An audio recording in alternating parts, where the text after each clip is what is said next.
intro. Just taking shots at everyone. Everyone's catching strays. Little Ray just The show hasn't even started and you're spreading lies about me. Did you two write that? You're the only ones that stayed out of fire there. Famously mean Cynthia Freeland is just He's a bully. Who could forget? Welcome to Game Day View. I feel like I'm maybe like a evil twin of Rachel named Raquel Bonetta. Greg Rosenthal, Cynthia Freeland, Patrick Claybon. Guys, it is a very special day. We are all together. It is Mrs. Claybon's birthday. Hey. Shout out. Lauren. But let's talk about some football, shall we? You guys want to get into it? Let's do it. Okay, Chiefs, Niners. This game is exciting. Maybe perhaps the most exciting game of the weekend. Are we rolling to something? In Miami, it is Super Bowl 54. You know the matchup by now. First points of the game belong to the 49ers. Mahomes keeps it. He dives right side. Touchdown! Juszczyk breaks the tackle. Touchdown! It's Mostert in for the touchdown. Bootleg. Touchdown pass. Chiefs have life. Touchdown! Kansas City jumps on top. Damian Williams runs to immortality. And the Chiefs' kingdom has firmly planted its flag on top of football's highest summit. Football's highest summit. All right, Chiefs, Niners, Chiefs favored by 1.5, and they are only 2-4 against the spread this season. Greggy, do they handle business? I am trying to thread the tiniest of needles here. I'm having the Chiefs win this game, but only by 1, 26-25. Of course, we had the Christian McCaffrey trade late in the week. NFL Network, our guy Ian Rapport, saying that there will be a red zone package for Christian McCaffrey, so he'll get some snaps. I don't think running the football is that complicated. Like, I know they make it sound really complicated, and there's pass protection issues, but he's gonna play, and he's gonna play more than they expect, and I think it adds to what's been a weakness for San Francisco. They've actually been a very efficient passing game this year and the worst running game since Kyle Shanahan has been in San Francisco. So I think Christian McCaffrey helps. I don't think it's a great Chiefs defense. They get Willie Gay back this week, which is great, but the Chiefs defense has been mediocre, and I think this 49ers team is quite good. So I think it's a 1-point game either way, but there's a rule I have in life, Rachel. You do not pick against Patrick Mahomes or Rachel Bonetta 2 weeks in a row. You do not pick against Patrick Mahomes. It felt bad last week rooting against him, and we were right when we, if we picked. I was not. I'm going against him. I'm staying with him this week. What do you like, Sim? Okay, well, I have a 2-point win in favor of the Chiefs. When I look at this game, the thing that happens for me most is kind of the other side. I'm looking at what Patrick Mahomes will do against this defense. Of course, Nick Bosa is back, but still struggling. 2-point win for me in this one, 26-24. It's really the zone defense that makes a big difference. And if you look to see what D'Amico Ryans does, well, he plays zone at the 3rd highest rate in the NFL. And Mahomes has a 72.1 completion percentage against zone. Sometimes we talk about 2 safety shells being a way to stop Patrick Mahomes. Seems like that trend has reversed. Part of that is Travis Kelce, National Tight End Day, a very big deal. And I will point out the 49ers defense, even with last week having that strange week with everyone not playing, they're still the 3rd highest pressure rate in the league. So it'll be interesting. Quick passes, zone defense, Patrick finding the holes in the zone. Getting in there. I do. That's how you do it. Patrick 1, Patrick 2. What do you like? It's honestly the evaluation of the Patrick thing. I appreciate Patrick. Much like Greg, I'm not going to pick against Patrick Mahomes. 2 weeks in a row, got away with it last week. The pick kind of hurt me. You guys all seem really confident with these scores. It's 23. Interesting. 21. Basically, it's so close because everything's coming up Niners this week. It's not just the Christian McCaffrey trade. One of the best players in the NFL, Trent Williams, comes back this week. They get Bosa back. They get Jimmy Ward. And then on the other side, we get to see Debo. And we've chronicled the problems that the KC defense has had against number one wide receivers for the past few weeks. So Debo is set to feast off of single coverage. I can see the Niners way exceeding the number of points they've had in losses. Right now they're averaging about 12 points in losses. I think they get 21. The problem is, like everybody else said, I just see the Chiefs scoring more. You just don't want to. No, we're all on the Chiefs, right? Yeah. Guys, play my music. Play it up. Turn it up. I'm glad someone took it. Turn up the volume on Oh Canada, because this is a lone edit. But I mean, is it a lone edit? Everyone's kind of like tiptoeing on. They're dipping their toes. Smart lone edit. Scores. It's a smart strategy. This is a lone bone if I ever saw one. It's a lone bone if I ever saw one as well. 27-26. I'm buying in. Everyone's like, how much are we really going to see Christian McCaffrey? I don't know. Hopefully a little little bit, did you guys know that there is a world in which we may live that Kyle Shanahan babysat Christian McCaffrey once upon a time?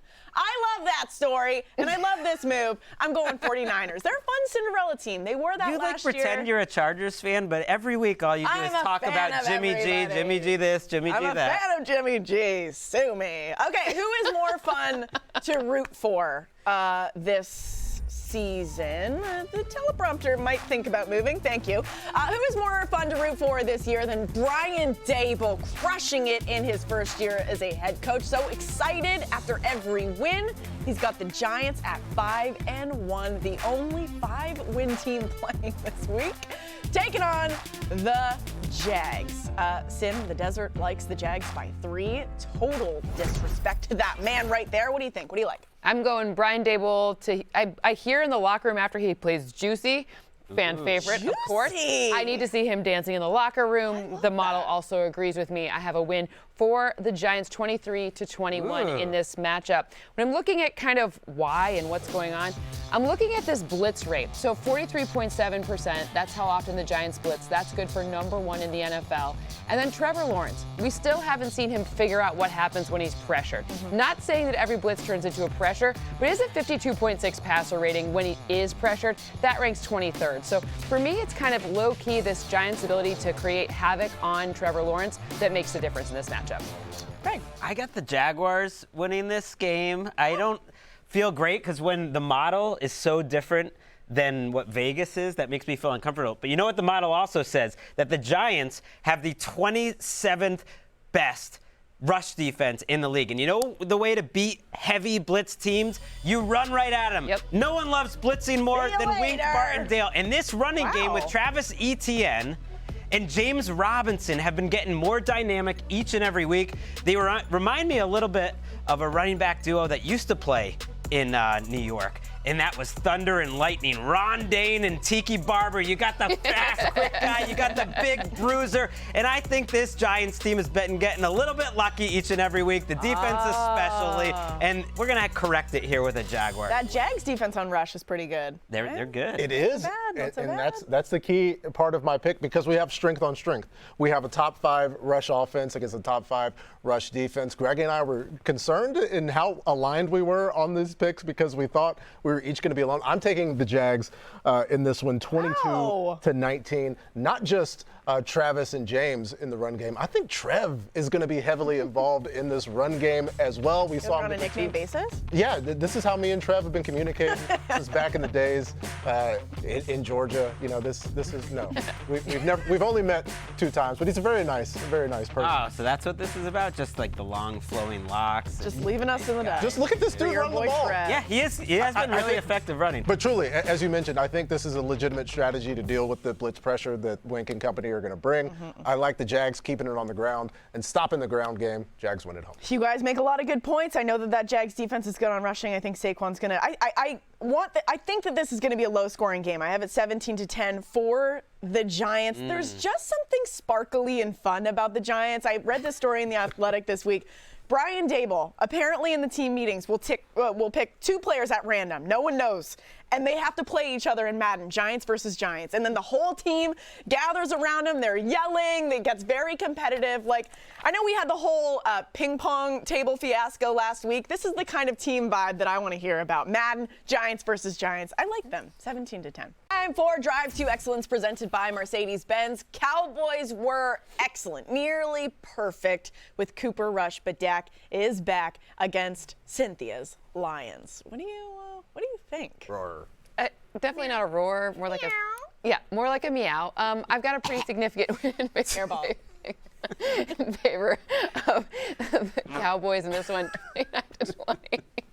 The 2 of you, stop, children. 29-20 is my final projected score. I looked into why the Lions defense has been so susceptible. And what's really been happening is they've been blitzing quite a bit, 41.2%, the 3rd highest blitz rate. And guess what Dak does? He threw 23 touchdowns, the most in the NFL last season against the blitz. Yeet. And also when you don't have many defensive backs in coverage, like it just makes a lot more one-on-one. You really want to go up against CeeDee Lamb and Michael Gallup, like one-on-one? No, thank you. So that's what drives that score. It would be maybe 1 point closer if DeAndre Swift is for sure healthy, but it seems like he's doubtful or he's questionable or something. That we don't know. I think he'll probably play. He had a little. But that doesn't make him 100%. And you know what? Score is 1 point closer. Mine, 28-20. I love it when my score comes so close to the model. I just make it up. And she did so much work. I'm just pretending to be smart over here. Right, just totally out of thin air. Look, Dak Prescott returning this week is perfect. Let's you know, go. like the first day of school, the kids get an early dismissal, like ease them back in, not like a full day of work. That's what it's like going against this Lions defense. They don't know what they're doing in terms of rushing the passer. They're starting to practice Aiden Hutchinson at off-ball linebacker. Their cornerbacks are struggling. Dak Prescott is returning to a better situation than that week 1 in which he struggled. Defense is playing better. Offensive line's playing better. The running game is better. Dak Prescott has so many more options, and he doesn't have to be aggressive because the rest of the team is playing so great. What a nice way to return. Sorry, I bet it's true. Somebody send me Olgas. I need some Olgas. If you're from Michigan, you know what that means. Well, it's not.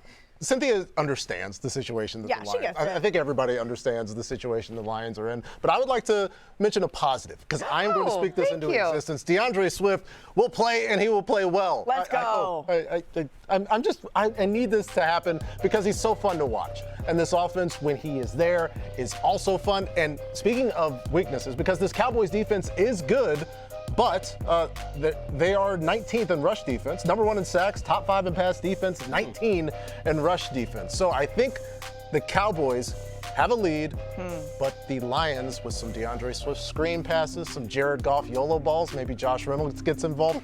Garbage time counts in fantasy, and it also counts on the scoreboard. So I was going to say, it sounds like somebody's got DeAndre Swift on his fantasy teams. Maybe a couple of different fantasy teams is what it sounds like.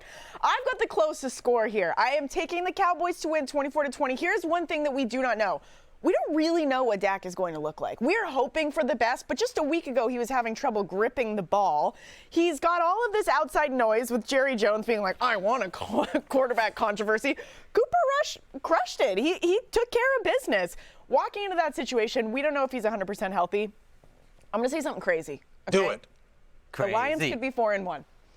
The Lions could be. It's true. And yet you are choosing them to lose here. You're acting like this is some sort of profile on courage. I've got the closest score. I think the Lions could stay in, and I know they have their issues, but they have kept a lot of games close. So Cowboys win. I hope that Dak balls out Lions and looks fans, amazing. please meme us. I hope we're wrong. Right. The Lions meme alerting us. I welcome please. that. I welcome it.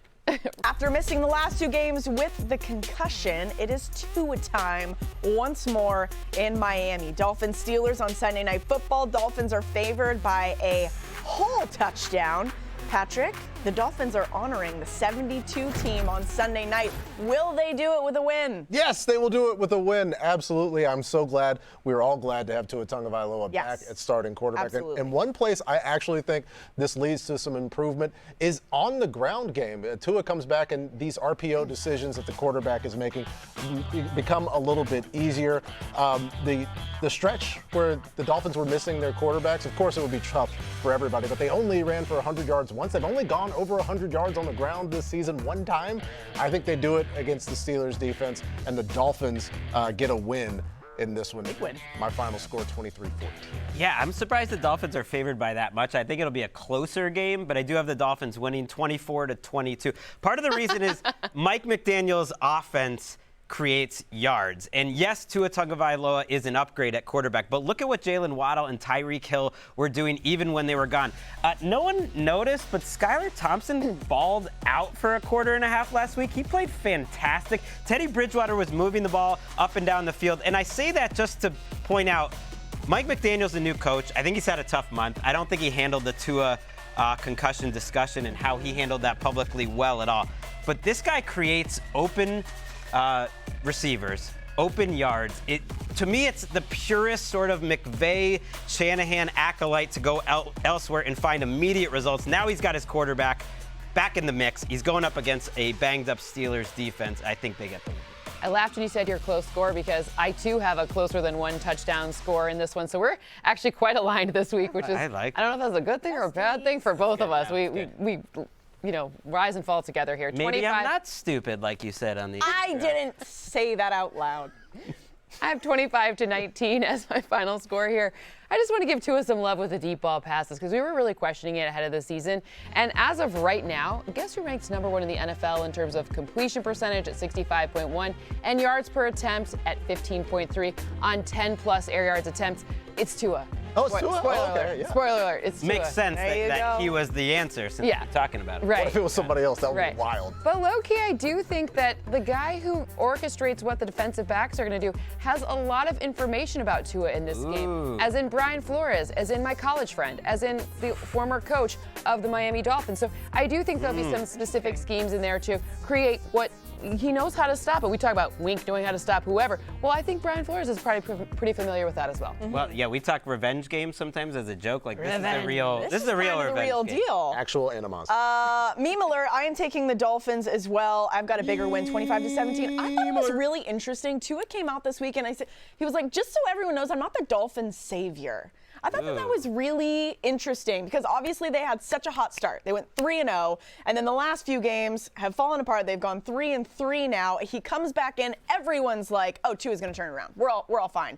And he came out at a press conference this week and said, "I'm not your savior." I just thought that was very interesting with all the pressure put on him preseason. He does really well, then the concussion happens. I'm very interested to watch this game and watch how he handles it all. I hope he balls out. I've got a big win for the Dolphins, but I'm curious. All right, time to talk about the Seahawks and the Chargers. Over under at 50.5. Biggest one of the week. Seahawks, 5-point underdogs. Greggy, clearly people haven't been listening to you gush about your beloved Seahawks and your beloved Geno Smith. I'm about to do it in a second. What do you like in this one? I like the Seahawks defense, which sounds strange since they've only played once once all year. I have them winning this game 26-24, and I'm going to get a little dorky.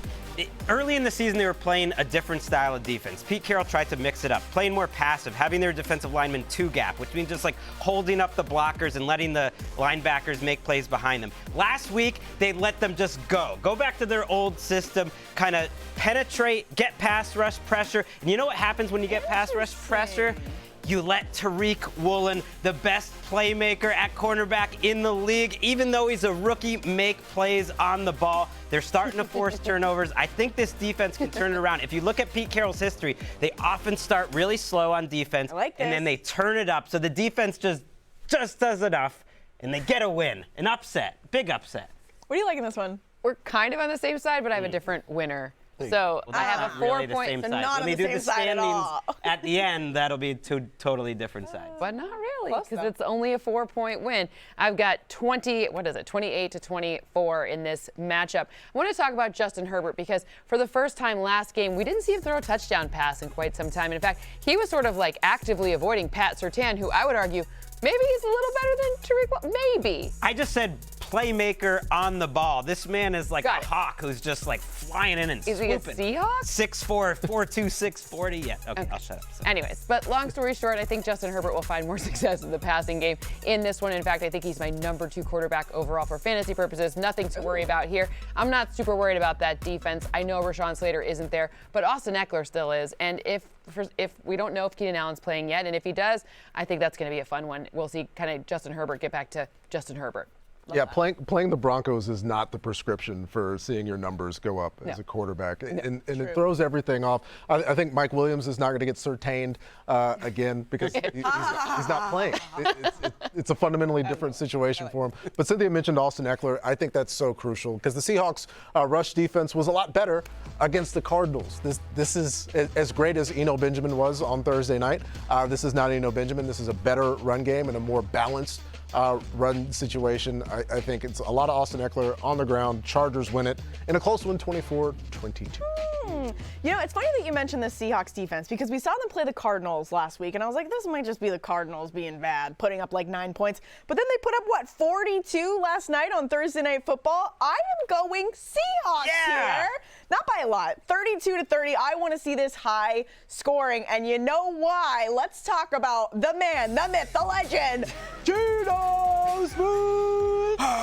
Listen to this. Thank you, Greg. Listen to this. His NFL rankings, okay? Completion percentage, he's first, baby. Passing yards per attempt, he's fifth. Passing TD, INT, he's second. Passer rating, third. Giveaways, he's first. He's tied for first. Let's go, Geno! What is going on? Hop on board. I should not have had a cappuccino right before the show, but that was Neither being the should crowd. I She was the hype Is man, the I was crowd- the crowd. It sounds like the crowd is being tortured. It's hot. Let's Open the go window. Seahawks. Let's go Gino. Okay, I think I speak for everyone when I say thank you. Thank you, football gods. At long last, our national nightmare of watching the Broncos in prime time, week after week, is over. Broncos, Jets, 4:05 Eastern kick. We made it, guys. We made it. Greg, the Broncos favorite at home, but it's tight. Russ is a game time decision, according to Rap Sheet. Who do you like in this one? Yeah, I struggled with this pick, but in the end, I took the Jets to win this game 20-17. It's not because of the quarterback in Denver. It's because of the pass protection.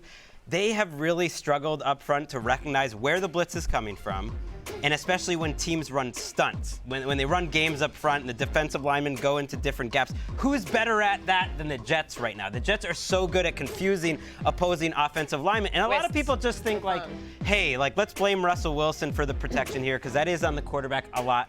It's on the coaches even more. It's on the offensive line coaching staff, and it's on the head coach to have a system where you have checks and you can recognize where the protection, and that's on Nathaniel Hackett, and that's going to happen, I think, in this game, no matter who's at quarterback. Yeah, the twists are definitely giving offensive line fits, and no Garrett Bowles, so I'm with you on that. But I have the Jets winning this one 21-19, in part because of Breece Hall. We've seen this rookie be so important and impactful to the Jets. 22 touches. He's seen his touches increase in every single week. 22 was last week. Look what he's doing to the Packers here. And what are they utilizing? Well, a light box. He had 114 yards against a light box last game, along with a 34-yard touchdown. What have the Broncos been doing with this light box situation? Oh, only giving up 130 yards per game using a light box in the past 3 games. So it's now become a trend. It's just this one-off situation. This has been going on for a while now. So that's why Breece Hall, difference maker. Those scores so far. Yeah, very close scores. I am going to keep that trend going, close and low. I have the Broncos actually winning this game, 18-17, because that's what year it feels like this game should be played. I don't honestly care who's playing quarterback for either team. I'm going to talk about the defense. I'm going to talk about the Broncos defense because they're not getting enough attention, even as bad as the offense has been.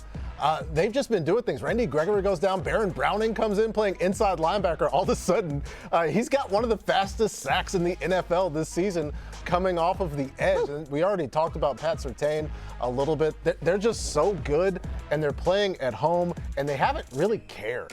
Like, no matter what's going on, no matter what sideline cutaways we have of disgruntled offensive players, this Broncos defense has just done it week after week. I think it's a Baron Browning and Bradley Chubb game, and the Broncos win one 18-17. That's a stray bond if I've ever seen one. Because I am going Jets 21-17. We all have very close scores, which means none of us are really that confident on either side. Vibe check. Okay, the Jets are going in a different direction with the vibes. Yes. Everything with the vibes of the Broncos. Russell Wilson is just getting absolutely roasted. You roasted him. I mean, you did on your podcast. Don't put it on other people. I have been there. I have roasted him. I don't know if you guys saw Melvin Gordon was liking all of these tweets after he got benched of saying oh, Melvin Gordon should request and not just one, Greg.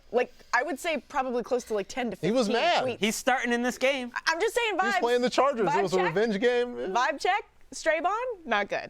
But it's a stray bond nonetheless. I 21-14, failed many a I got the vibe Jets. check in my life. Yeah, you know what? Me too. Over, under. We're mixing it up here. We got some throwback foam fingers. We got the simple ones. It's going to get a little wild, okay? Let's start with Bucs Panthers over under at 38.5. I believe I'm going over. You're going under. What do you like? Yeah. Why? Well, why do you like? I like the under because the Panthers are involved in this game. I don't know if you've watched them play offense lately. They advance the ball past the line of scrimmage on a forward pass, which is a whole thing they're doing in this league lately. Just one time last week. So that's an under, and I don't think this Bucs offense is really in position to have a lot of explosive plays either. Well, I'm going over in this one, but have 40 points, so it's not like this massive over. When I'm looking at the reasoning why here, well, sometimes you get a little lucky when you lose a piece like Christian McCaffrey and you surprise a team with a deep pass to say DJ Moore or the ghost of someone that we don't even know yet. So ultimately it's that, but ultimately it's going to be because Tom Brady needs to get this offense right, and there's a lot. This feels like a get-right game. It feels for like him in this offense. It does, but the problem is we've been feeling like it's been a get-right game for Tom and the Buccaneers for No like wedding He'll yell at this you. weekend. He'll yell at you. They Careful. could score 30, and it could be 30-06. Oh, Okay, yeah, all right. yeah. Well, excuse me. Let me change that. No, Tom, don't stop yelling at people and score some points. It's going to be under. Not just because gauntlet. Kinda like that. of the Panthers. Clearly, they're not going to score a lot of points, but yeah, the Bucs aren't scoring a lot either. Okay, Colts, Titans, they combined for 41 points in week 4. It is at 41.5 this week. I am going under. I feel like this is always just like, you never know who's going to come out on top. Going under. We got a lot of sound. I don't One of those like it games. how they schedule these games so close together. Like the Colts are almost done with their schedule, but I do like an over. And that's what's going to happen in this game. Both of these defenses are solid. They get after the pass rush, but Matty Ice kind of returned back into the mix last week. And Derrick Henry's looked great all year. So I think the offenses are a little undersold here. Well, whatever you do is what I do in this one. There No, you go. I have 45 points in this matchup. I think that when I'm looking at Derrick Henry a little bit healthier, getting better in this whole, I don't know, this whole thing, it just feels like, awesome this year. well, from last year, he's much healthier. So that is an over for me. It's not emphatic, but it is an under. It's an under. It's like a half. It's So like you a, added one to your mix like, here. Okay. Yeah, well, yeah, it's double under, but it's really not that much under. I have 40 points. I think this is going to be a lot of Feels right Derrick on the Henry, money. a lot more on the ground. Not 37 passes in the first half from Matt Ryan again. Not as many points. Texans, Raiders. Texans have scored more than 20 points only one time. Over under is at 45.5. Please tell me that I have the under. Yes, you win. Thank God. Greg, what do you got? I'm going to go over. Okay. The Raiders have been kind of great on offense the last handful of weeks. They put up 30 on the Broncos, which translates to about 40 on the Texans. They also put 29 on the Chiefs. Like, I love Josh Jacobs. I love Josh McDaniels and the way this running game is going. I think they'll do it. I have a pretty significant over on this one. Oh. 47 points projected for this one. 7 over. Yeah, was it 41 or was it 40? 41.5. The model loves the over. We like it, 45 so and a it's half. 1.5 points here over. When I'm looking at this matchup, I would feel better if Darren Waller were playing or if Hunter Renfrow were absolutely playing and there weren't so many questionable pieces to this offense. However, Devontae Adams, this is like a get-right situation for the Raiders and kind of get their season back on track. And we forgot there's a little bit of weird stuff going on with the Texans that we maybe didn't talk about or overlook. Not worried about that. Like, get that out of there. We're going all Raiders all day. No, it used to be. Serious. Oh. Yeah, When people leave, yeah. people leave. No longer there. So, depending on how you feel about that, I actually honestly am going to take the under because I feel anti-fun. Even though I'm sure Jack Easterby on the I comedy don't know, circuit does this is going game to be scream wonderful. fun? Yeah, it would. I just watching the Jags against the Texans a couple of weeks ago, they stifled them. The defense did a lot, and as much as I think, yeah, let's get 25 points for the Raiders. That's still not enough to get this game where it needs to be to hit the number. All right. Listen, we may disagree on some things, but there are a lot of things that we are in agreement on, including these games. Take a screen grab, folks. These are our meme alerts. We got the Ravens over the Browns. We got the Bengals. We got the Packers. And we got Le Patriots.